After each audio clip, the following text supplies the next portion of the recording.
Assalamualaikum warahmatullahi wabarakatuh. Nama saya Muhammad Fakih Hadzik, NIM 42024270037. Hari ini saya akan menjelaskan tentang penerapan penggunaan ventilasi mekanis pada bangunan hijau sekolah 2 tingkat. Pertama, poin 1.1 latar belakang. Bangunan hijau merupakan konsep pembangunan yang mengutamakan efisiensi energi, kenyamanan penghuni, serta keberlanjutan lingkungan. Salah satu aspek penting dalam bangunan hijau adalah sistem ventilasi yang mampu menjaga kualitas udara dalam ruangan sekaligus mengurangi konsumsi energi. Pada bangunan sekolah 2 tingkat, jumlah penghuni yang cukup banyak menyebabkan kebutuhan sirkulasi udara menjadi semakin sangat penting. Ventilasi alami seringkali belum mampu memenuhi kebutuhan udara segar, terutama ketika kondisi cuaca kurang mendukung atau ruang kelas memiliki kepadatan tinggi. Oleh karena itu, ventilasi mekanis menjadi solusi untuk menjaga kualitas udara, mengurangi kadar karbon dioksida CO2, mengendalikan kelembapan, serta meningkatkan kenyamanan belajar. Terus poin 1.2 rumusan masalah. Apa yang dimaksud dengan ventilasi mekanis? Kedua, bagaimana penerapan ventilasi mekanis pada bangunan hijau sekolah 2 tingkat? Ketiga, apa manfaat dan tantangan penggunaan ventilasi mekanis pada bangunan sekolah? Poin 1.3 tujuan. Yang pertama, tujuannya adalah menjelaskan konsep ventilasi mekanis. Kedua, mengetahui penerapan ventilasi mekanis pada bangunan hijau sekolah 2 tingkat. Ketiga, menganalisis manfaat dan kendala penggunaan ventilasi mekanis. Bab 2, tinjauan pustaka. Poin 2.1, pengertian ventilasi mekanis. Ventilasi mekanis adalah sistem pertukaran udara yang menggunakan peralatan mekanik seperti kipas, exhaust fan, blower, atau sistem HVAC untuk memasukkan udara segar dan mengeluarkan udara kotor dari dalam bangunan.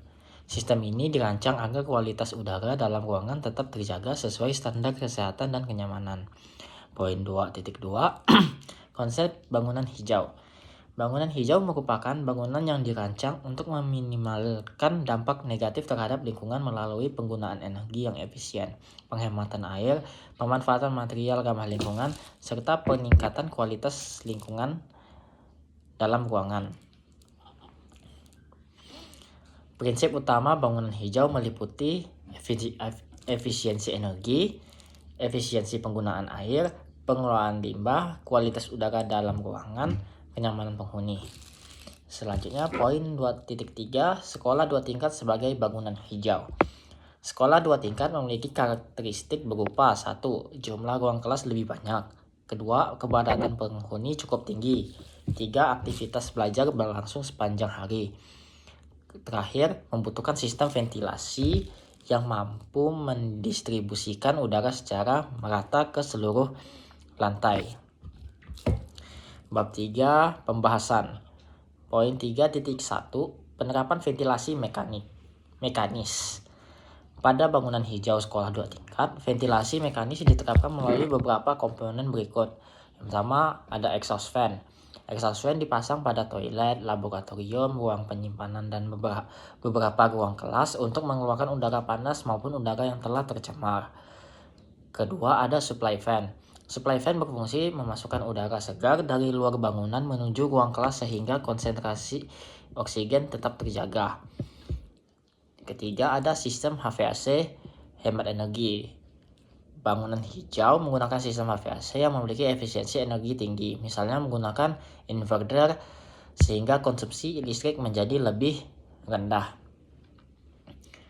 Keempat, ada sensor kualitas udara. Sensor CO2 dan kelembapan dapat mengatur kerja ventilasi secara otomatis sehingga sistem hanya bekerja saat diperlukan. Dan yang terakhir, ada Heat Recovery Ventilation (HRV). Pada beberapa bangunan modern, HRV digunakan untuk mempertahankan suhu ruangan saat proses pergantian udara sehingga energi pendinginan tidak banyak terbuang. Terus di poin 2 itu ada manfaat ventilasi mekanis. Manfaat Ventilasi mekanis antara lain: 1. Menjaga kualitas udara dalam ruangan, mengurangi kadar CO2, mengontrol kelembapan udara, mengurangi penyebaran polutan, meningkatkan kenyamanan belajar, mendukung kesehatan siswa dan guru, dan yang terakhir adalah meningkatkan efisiensi energi apabila dikombinasikan dengan sistem otomatis. Terus di poin 3.3, tantangan penerapan. Beberapa tantangan penggunaan ventilasi mekanis meliputi salah satunya ada investasi awal yang cukup besar, membutuhkan pemeliharaan yang rutin, konsumsi listrik apabila tidak menggunakan sistem hemat energi. Terus yang terakhir ada membutuhkan tenaga teknis untuk perawatan. Poin 3.4, strategi penghematan energi.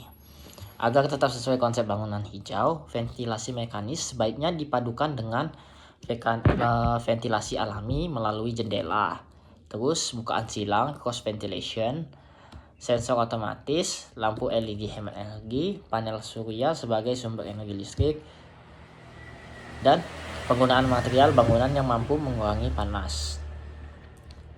Oke, kita masuk yang terakhir, penutup bab 4. Kesimpulannya adalah ventilasi mekanis merupakan sistem penting dalam bangunan hijau sekolah 2 tingkat karena mampu menjaga kualitas udara, meningkatkan kenyamanan, serta mendukung kesehatan penghuni bangunan. Penerapan sistem seperti exhaust fan, supply fan, HVAC hemat energi, dan sensor kualitas udara dapat meningkatkan efisiensi sekaligus mengurangi konsumsi energi apabila dirancang dengan baik. Meskipun membutuhkan biaya investasi dan perawatan, manfaat jangka panjang yang diperoleh jauh lebih besar dalam menciptakan lingkungan belajar yang sehat dan berkelanjutan. 4.2 Saran perancangan ventilasi mekanis pada bangunan sekolah sebaiknya mempertimbangkan kebutuhan penghuni, kondisi iklim, serta prinsip efisiensi energi. Integrasi antara ventilasi alami dan ventilasi mekanis sangat dianjurkan agar bangunan tetap nyaman sekaligus hemat energi. Sekian dari saya, mohon maaf jika ada salah kata. Wabillahi taufiq wal hidayah. Wassalamualaikum warahmatullahi wabarakatuh.